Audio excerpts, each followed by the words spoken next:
So we're back here for the 14th edition of the RORC Caribbean 600 race. A great location, a great race that a lot of people want to do. We fully appreciate the time, effort and commitment that the competitors put into doing this race. We hope they enjoy it, and I'm sure they will.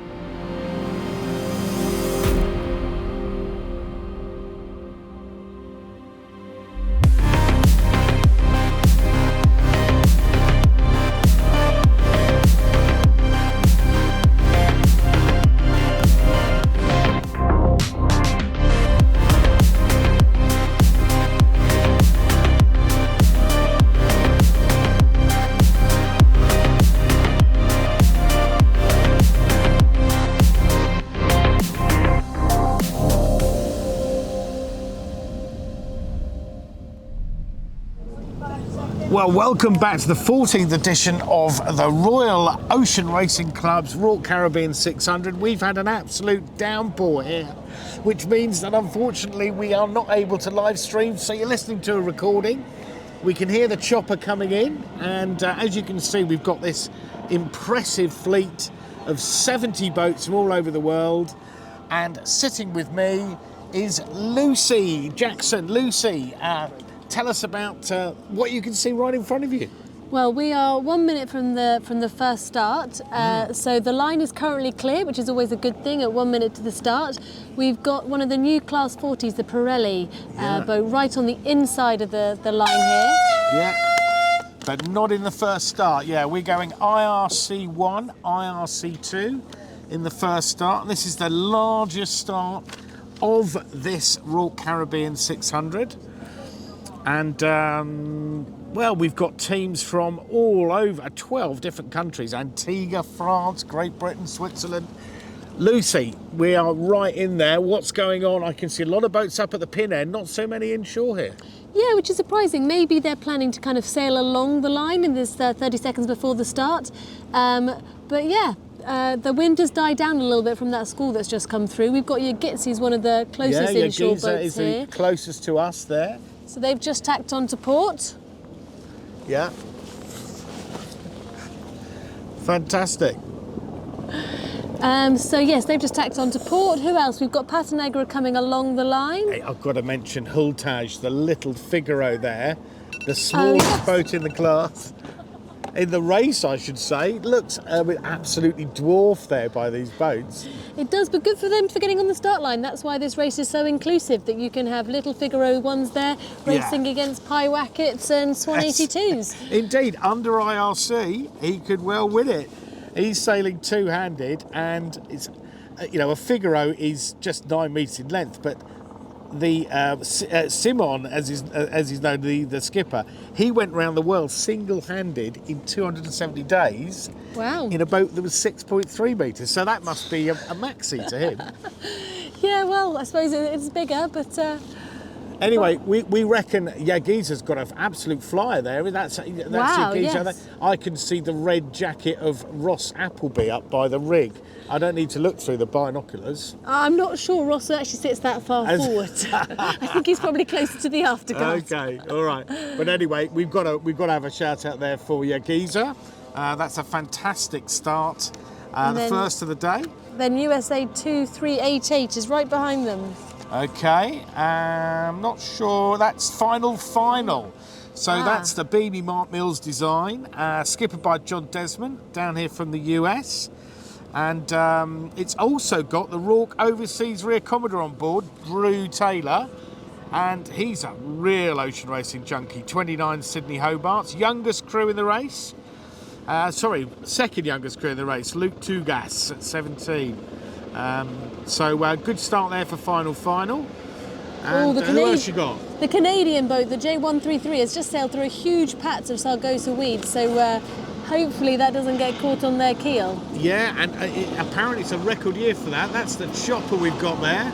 And in the chopper we've got Roddy Grimes-Graham shooting video and Tim Wright shooting stills.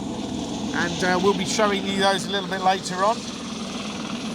Over the din, I'll tell you that the J133 that went through the weed there, that was Vamoose, Bob Manchester, and he won the class in Friday's Antigua 360. Well, I don't think anyone's going to hear us over the sound of that chopper. That's pretty close, isn't it? But we should be getting some extraordinary pictures for you later on. And here coming in towards us we have Lee Overlay's Swan 60. Yeah, Lee Overlay, Adrian Lee, winner of the first race in 2009. He's hardly missed a race, Adrian. He just loves Antigua. I think he does this and Antigua Sailing Week pretty much every single year. Yeah, and that was a bit soft, that weather. Probably an Irishman wouldn't have minded that too much. Washed the boat down. They're used to it, yeah. Yeah, It was warm water, not cold water. they were still happy. It's brightening up now that it's completely taken out the camera. Yeah. Oh, there you go. But anyway, largest start. Looks like they got away cleanly. Definitely. And we've got a fair few boats heading inshore.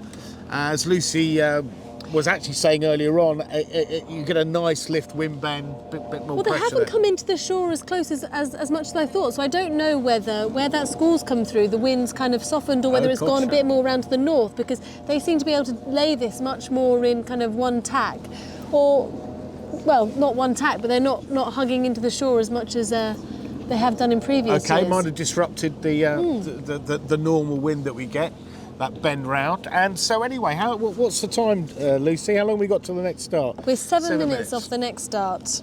Okay, 7 minutes off the next start. And just a little shout out for a few of the boats there in IRC 1 and 2 that have just gone. And that's the largest start, by the way, with 28 boats in it. We've also got Marie Tabelay's Penduic. They got away clean. In fact, everyone did. L'Esprit de Kip, the beautiful Brion, which won the Whitbread. Lionel Regnet is the skipper of that. We've also got some lovely big boats of an older generation there. Discovery of Hornet, Channel 72, and Pata Negra. That's not a boat of another generation. It's a very modern boat, but that's got your husband on board, hasn't it? It does, yes. Yeah. So that's a father and son team that race with their friends. So they just love all the RORC racing and do as much as they can. Andrew and Sam Hall had a very successful RORC Transatlantic, didn't they? They did, won yeah. class. And looked like they had a great time. And also in that start, we had the youngest competitor in the race, which is Emily Gillard. She was on board, or rather she is on board Spirit of Juno, skippered by David Hanks, and she's just 15 years old. It's quite impressive. I think we've got five competitors that are under 18. That's great, isn't it? Oh, That's yeah. superb. Yeah, I mean, you know, that's so important, and it's so nice to see that. I mean, I know that Emily was invited on board. But I think it's important that these younger people get the invitations, because we're always wanting to grow the sport, aren't we? And getting them hooked early is a good thing. Indeed. And also in that start, we had some of the two-handed competitors. We had Purple Mist. That's Kate Cope and Claire Dresser, following on them from their success in the RORC Transatlantic race. And as I said, look like they're all getting away. But I tell you what, I'm really excited about this next start. Oh, definitely. And now that the first start is cleared away, we can start to see the boats milling around the start line. Yeah, we'll probably see some, probably hear the warning signal going off pretty soon. So at 11:10, we have 25 starters. There you go, IRC Zero and Class 4. Class40s. 40s, thank you, Lucy. I haven't quite dried out yet. And this is going to be something else, I've got to say. We've got in Zero, we have an IRC Zero. We've got 12 entries from Belgium, France, Finland, Germany, Great Britain and the United States.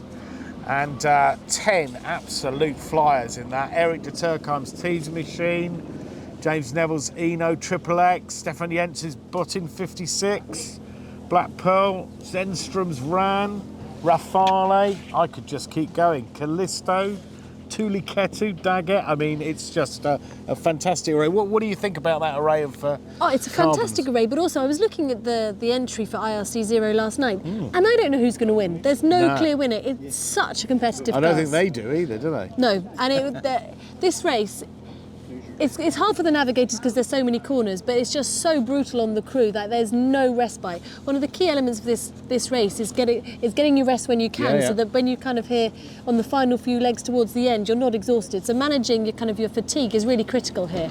And for these guys, it's so competitive. There's going to be no let up. Yeah, indeed.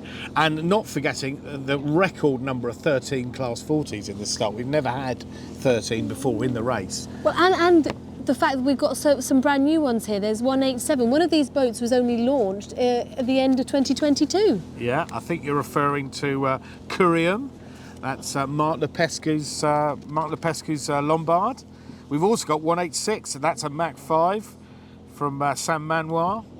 And that's called Ibsa, Luca Betacchi, Pablo Santurde, and skippered by Alberto Bona.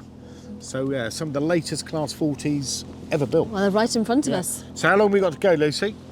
We have got 2 minutes to the start. Now this is going to be interesting because the IRC Zero boats are going to be quicker upwind than the Class 40s. So are they going to mix it up? Are they going to stay out of trouble? I think it's going to be really interesting. Who's that furthest forward? Well, that's Sweden, so that must be Ran. For sure. And then just behind them you've got the Clubs 150, and you've got the TP52 Callisto, is that right? Callisto, yes. Callisto. It's a Pack 52. Sorry, Pack 52, but they're right on the start line now. They're all lining up. Which one's just dived back a little bit? Yeah, not sure. Gone out of sight. They look Eno's like there as well. So I think they're a bit early, don't they? Those ones that are massive bear away there. Yeah, so Pirelli's on the line, and then we've got Eno, Callisto. Yeah, so we've got. Oh, and Toluca's coming into the mix as well.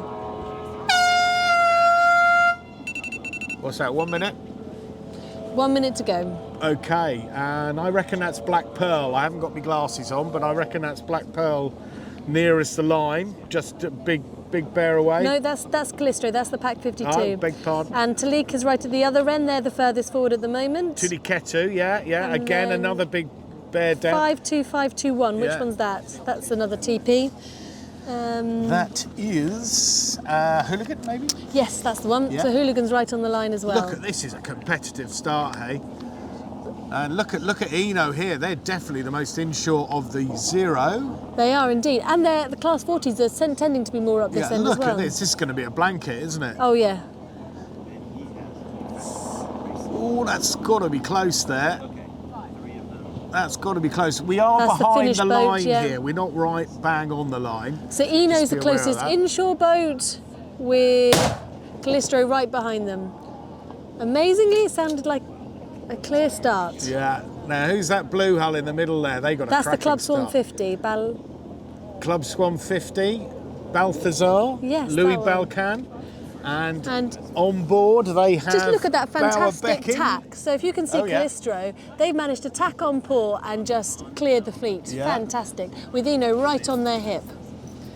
Yeah, nice work there. On board Callisto, they've got Ian Moore and Adrian Stead, very good team.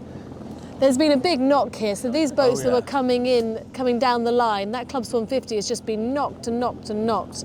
So they're all going to be tacking off shortly. Wow, yeah. And very interesting, as a big pack of Class 40s that said we're not going to go and play with IRC Zero inshore, and they've stayed off. Yeah, indeed. Just see where that camera's pointing. There we go. We've got Lucy on camera operation now. Multitasking here. Who knows whether it's a good idea or not. So you can see the Clubs 150 coming in right into the shore. That's what I was talking about in the preamble, Yeah. where they hope to come out on a big lift. It'd be interesting to see whether those Class 40s that stayed out of the trouble have a good game, because Yeah, a couple of them inshore have had to tack and they've literally stopped. Yeah, there's the next TP52 coming in. It's just fantastic. It's so close.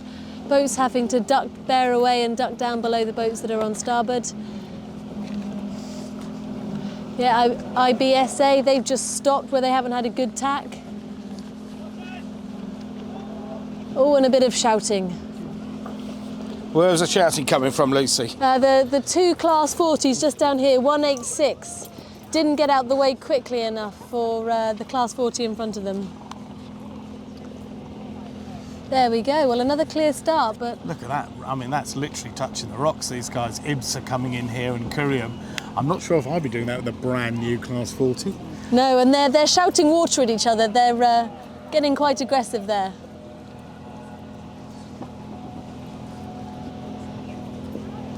So, I mean, that just gives you an idea of some of the amazing hardware in this race, eh? Oh, yeah. Well, we can't even see it. The poor people watching this recording will see that they've almost tacked into the into the trees. Yeah, literally right under the cliffs here. And that's one of the biggest boats right there. That's the Swan 82 White Rhino, isn't it? Okay, there you in go. the centre of the shot right now. Yeah, I'm sure they'll be cheering them on.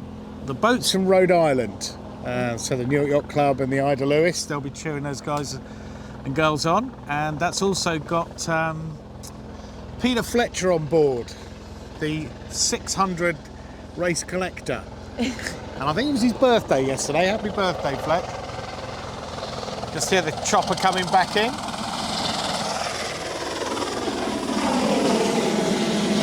So you'll see some of those pictures a bit later on.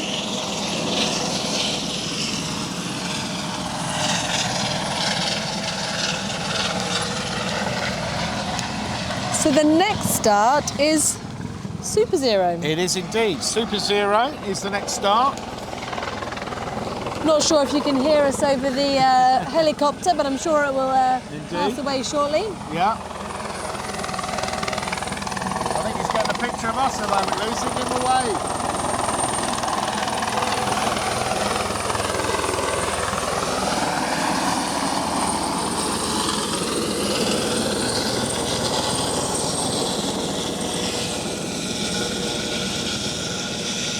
So as you say, next start is going to be IRC Super Zero, the third start at 11:20. And this is a proper shootout. We've got 7 Volvo Ocean boats from Austria, Spain, Ireland, Lithuania, Netherlands, Poland and the USA. And it's likely that one of these boats will be taking Multihull Line honours. Yes, no, for sure, definitely. And I think unless something breaks, I think Pyewacket should be picking up that title. Yeah, it's a proper turbocharged form of Volvo 70, Pyewacket 70, and the American skipper, Roy Pat Disney, unfortunately can't be on board because he's had to have a knee operation. So great shame. Shout out there for Roy for a speedy recovery. And top star sailor Ben Mitchell, who's always been on the Pyewacket programme since '89, he's in charge, and they've got on board a tremendous crew, including Volvo Ocean Race winners Tony Mutter, Brad Jackson and Daryl Vislang, and they've got America's Cup winner Peter Eisler as navigator, and properly turbocharged Pyewacket. But yeah, this is the so the closest boat to the start line, which you can currently see in your picture, is Sisi, the Austrian boat. Okay, that's one of the VO65s who got racing.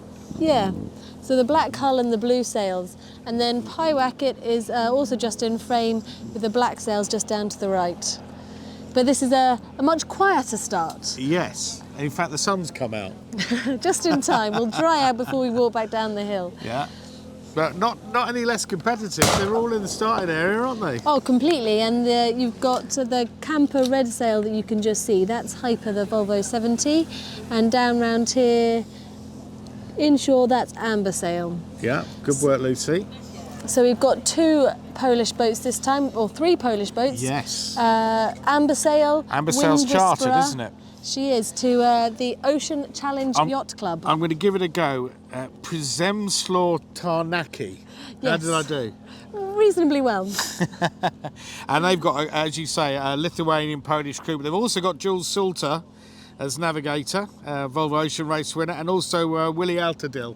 Well, they're racing 50% pro, 50% pro, 50% amateur, which is a fantastic way for amateurs to really experience these high-performance ocean races, racing boats in a safe way. That's interesting. Okay, so how long to the start, Lucy? Have we got? I just had that. Well, about 3 minutes. Yes, 3 minutes. How many minutes, sorry? 3. 3 minutes. So we've got Wind Whisperer closest inshore. So 3 of these boats have just done the first leg of the ocean race, haven't they? And then just popped across the Atlantic to come and join us, and they're very, very welcome. They are indeed. Yeah, so as you say, we've got Hyper there and Wind Whisper. Hyper with an Irish crew on. Yeah, indeed. About 9 Irishmen, I believe, on Hyper. Come on, let's give them a shout out. We've got Kenny Rumble, Ben Duncan, Philip Connor, Jake Mealy, Mal Moore, Brian Moran, Joe Turner and Jim Foley. And we have got a Frenchman on board as well. We've got Romain Mouchel. Yes. Yeah. So, they're having a good look at the pin up there. All of them except Hyper. They're obviously not worried about the weed though, because in my mind I can see a huge patch of weed that all 3 of them have just sailed through. We're expecting a gun any moment. I think that's I Love flag. Poland, the furthest boat out there. They certainly like the pin here, don't they? Is that to get a bit of a, you know, more of a run up to get inshore? Probably. Well, they all want to be on start, but no one's to be starting on port particularly. And have a longer ley line. Yes, exactly. Yeah. But the last fleet, port was definitely the favoured tack. So who knows? They might come along the line, and we'll see who's confident enough to put that port tack flyer in that we Wind saw. Whisper's just turned her bow up. I'm preparing to jump as the gun goes off again. Having a bit of a ding dong there with Pyewacket 70. There we go. I'll zoom in for you guys. That's proper so you locked can in see. there, isn't it? And then it's not exactly quiet up at the pin end. 1 minute. Thing is, these might be ocean racing boats, but they're just as keen to all have a good start. Yeah, fantastic.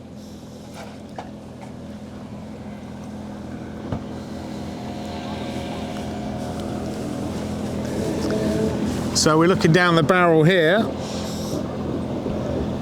So everyone's on starboard except for Hyper, who's coming in behind the rest of the fleet. They're heading out towards the outer end of the line, and the other 6 boats are all heading in here. Yeah, but it looks like they're going to duck all of them down. on port. A big shoot up there by Pyewacket 70.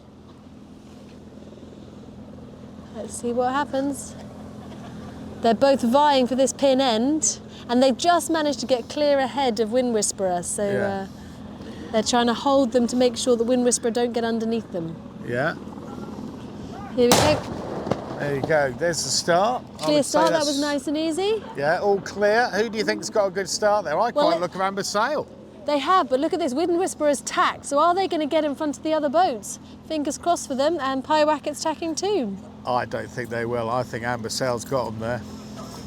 I might be wrong. Let's see how they all speed up. Pyewacket's through. I Love Poland has tacked. My word, that's a competitive start. And Wind Whisperer have had to tack back. They haven't made it. Yeah, they have not made it. And Pyewacket seem very stalled there. They haven't got a lot of speed. There must be a lot less breeze in here under the cliffs. Oh, that's looking uncomfortable for Pyewacket there. It is looking very uncomfortable, isn't it? Amber Sail. Oh, Amber Sail have been very kind to Pyewacket, tacking out to stay in pressure. That might be a round of drinks when they get in. And I Love Poland, cracking start from them. Well, and also Hyper, that worked out for Hyper for sure. Yeah, definitely, clear start. Yeah, sometimes that's the thing, isn't it? You don't need the hassle. Wind Whisperer just sat there dead currently. And come on, we've got to say a few words about Green Dragon. 15 RORC members on board. Johannes Schwartz, and between them apparently they've done 450,000 miles, but I don't think they'll have done as much grinding as they're about to do for this race. No, is that a representation of their experience or their age and how many 600 mile races I'm definitely not going to go there, Lucy. So, big step up for RORC Rear Commodore Richard Palmer. He won the season's points overall and Yacht of the Year with his JPK 1010 two-handed, and he's now on a 70-foot Volvo with 15 other people. But just for those that Green Dragon has got the Brunel written on their main, so they're the white hull with Brunel on the main. Should point that out. Anyway, no electric winches No electric winches on any of these, actually. No, they're very physical boats. That's going to be pretty tough, particularly that big long leg down to Guadeloupe, isn't it? Yeah. Okay, so we're seeing the last of our friends on the Volvo 70. Disappear around the corner. Maybe line honours and maybe overall. Wizard did it. Yeah. David and Peter Askew's Wizard won overall in 2019. Well, the breeze is Under looking pretty IRC. stable for the race. So it's dropping off a little bit on Thursday and heading a little bit more around to the north. So it's going to be interesting. I'm seeing the wind relatively stable. It's fluctuating up and down between kind of 15 and 20 knots. Now, it's interesting you said Thursday because some people said Wednesday. Some people said to me not at all. So it's not that stable, is it, Lisa? The direction seems to be, but... Well, fundamentally, it's east-northeast, 15 to 20 knots. When we're saying fluctuating, that's kind of dropping down to 15. So, for example, tomorrow morning is looking like it's just dropping off a little bit, and then it's building back up in the afternoon. And the same on Wednesday, dropping off a little bit, building back in the afternoon. But I'm seeing kind of on Thursday it just lightening across the board, and actually going a bit more around to the northeast, which for those smaller boats might make that beat back to Antigua a little bit more pleasant, just a bit more one-sided to help them kind of catch up. Okie dokie. Now, what have we got on screen? We've got just the multi-hulls left. That's the last start. And 7 minutes roughly to their start. You can see them all playing offshore. They don't want the hassle of being too close to each other. Manoeuvrability, if they have to throw in a quick tack, it's not particularly quick. Yeah, and what a change. The sun's come out. Chris Stone's even got his flip-flops on. Fortunately, He's telling me not I'm on not camera. allowed to pan round. Okay. Let me update my notes to multi-hulls. There we go. So we've got 60 of the boats away. Looks like all clear for the 60 to go away. And there's just 10 more to go in the last start of the day, the multi-hulls. And I've got to have you've got to have a chat about Zulu and Maserati, Yes. haven't you? What do you know, Lucy? Give What us do an I know? insight. Well, Maserati's going to try and win the record, haven't they? They didn't quite manage it last year. They had a close battle all the way to the finish line last year, so I'm sure And got pipped, didn't they, they by did. Argo? So there's unfinished business there. There's a record for them to try and take back. Yeah, indeed. And they, as you say, photo finish, 2 minutes. That's nothing, is it? Yeah, but setting a new race record, Argo, and I bet you any money you like that Giovanni Soldini and his team will want not only to take line honours in this, but take that record. And a little birdie told me that at the moment they're actually routing quicker than last year. Fantastic. Well, So you never know. they'll be in by tomorrow evening then, ready for some cocktails. That's it. And we've got Maserati in shot right now. And it's not just about Maserati and Zulu, but we've got to mention Zulu as well. They've got the enigmatic Loic Perron on board, haven't they? 54 transatlantic races, he told me. 54? 54. I did have to ask him. He wasn't boasting. He's not like that. Wow. But incredible. And We've also got two yep. gunboats. Talk to us about those two gunboats, Lucy. What we got? Well, we've got Alex Thompson. Oh, sorry guys, stop to step down from kind of IMOCA racing to now enjoying a more comfortable pace of life on a gunboat 68. Yeah, he's a RORC member and he's skippering Tosca, the gunboat 68. And then we've got the gunboat 60 Cubono. Is that I said think that's right? how it's pronounced. It's like pro bono, but it's Q Bono. And that's a new owner, Rob Merwin, who's very new to racing, but he's got a top crew on board the boat. He's Freddie Mills, or Freddie the Bear from Canada. He's the skipper. And Paul Larson, Sal Rocket, and much more. Helena Darvelid, and also an Antiguan sailor, Vincent Anfi. And I'm sure Vincent will be learning in spades from that crew. Also on Tosca, they've got a cracking crew as well. Neil McDonald, Jeff Meering, Wouter Vervac. For the first time all morning, I think I ought to put my sunglasses back on, Lewis. Yes. And yeah, the Pulsar 50 Rayon Vert, that's skippered by Oren Natav, and he's from the Yacht Club de Monaco. And they actually took line honours in the RORC Transatlantic race a couple of years back. I was going to say, if you pan round to here, isn't this the boat that's travelled the furthest to get to this race? Over to you, Lucy. Over to me. I'm having a name blank. Ocean's Tribute, I think you're Thank you very referring much. to. Yes. So he raced most of the way solo from Australia to get his boat to. Guy Chester. Yeah. Yeah, Guy Chester, which is quite phenomenal. Yes, indeed. So he's going to do all the races in the Caribbean. Yeah. And he also was the first multi-hull for the Antigua 360. Oh, fantastic. Well done to him. Yeah. And a fully amateur crew, no professionals. That's probably a slight change from this start. Yeah. Indeed, and as you say, he got the boat refitted in New Zealand and he literally sailed it all the way here on his Todd. Yeah. I think he had a few mates along the way, but most of the time he was totally on his own. It's not his first race though. I know he's done a fair bit of racing on Bernie Evan Wong's Taz. What's this? What have we got here? Just coming in next to it. That is the FRA7. MG5. That's the MG5,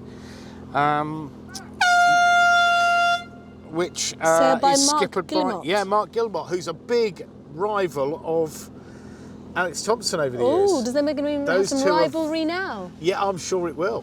Very friendly, I'm sure. So Just that had a 1 warning minute signal, start. Lucy. What flag we got going up? That's 1 class minute to the flag. go. So who have we got coming along the start line? Well, they're all coming towards us, which means I can't see any sail numbers. Well, I think George is on wide here, and there's a bit of separation between Maserati and Zulu behind them. Just look at the pace of them. Maserati coming right at us. You're looking down the barrel of a boat capable of 39 knots, and that's not theory. It actually hit 39 knots in the RORC Transatlantic race. So it looks like Zulu and Maserati are going for opposite ends of the line. Look at Zulu just powering up that end. Yeah, they're going into some traffic though on port, Lucy, aren't they? They are, but I think they're going to clear behind it. I think they're going for space. Yeah. Maserati tacked and slowed right down. So yeah, who are you there you giving go. that There's one to at the moment? definitely Zulu. They've just cleared behind the smaller catamarans and are powering over the line now. That's it. And who have we got coming straight at us, Lucy? That looks like a gunboat. Is that Tosca? Guessing by hull colour, yes. Yeah, that is Tosca. Skippered by Alex Thompson. And in the background, you have Q Bono. Well, those Mod 70s are both powered off, so one inside of the line, one outside of the line, but both flying along. With Zulu seeming to have a bit more of a lift than Maserati, but both flying. Gide Saviol away clean. He's at the top end of the line there.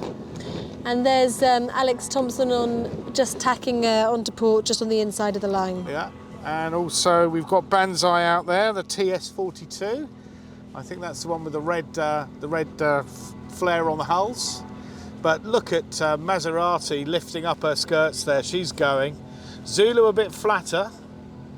And that's probably part of the reason why these are different boats, hey? Yeah. Maserati has to fly a bit higher because of those foils. Well, I don't know. If you look, Zulu's definitely got 2 hulls out the water now.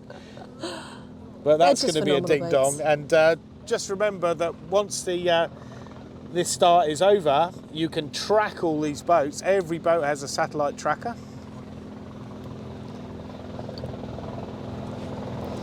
And just go to the RORC website for that.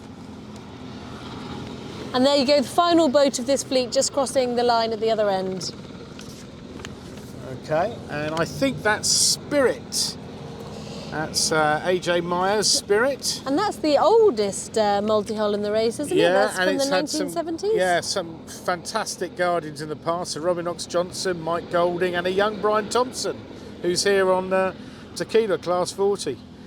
And that's much travelled Spirit. Good to see her out.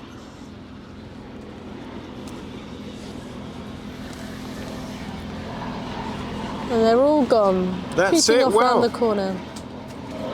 That's all the coverage for the start line at Fort Charlotte. Thank you, Lucy, for your commentary and your wisdom. And thank you for having me. You're very welcome. You can keep right up to date with the race as it unfolds. All of the boats have satellite tracking, and the live blog will be updated during the race. You can hear the guys in the chopper above me. Those pictures are going to be absolutely amazing, I'm sure. And we'll also have video updates from the RORC media team. So everything is at the official website. That is Caribbean600.rorc.org. And follow the race on social media with the hashtag Caribbean600. Thank you for watching the start of the 14th RORC Caribbean 600.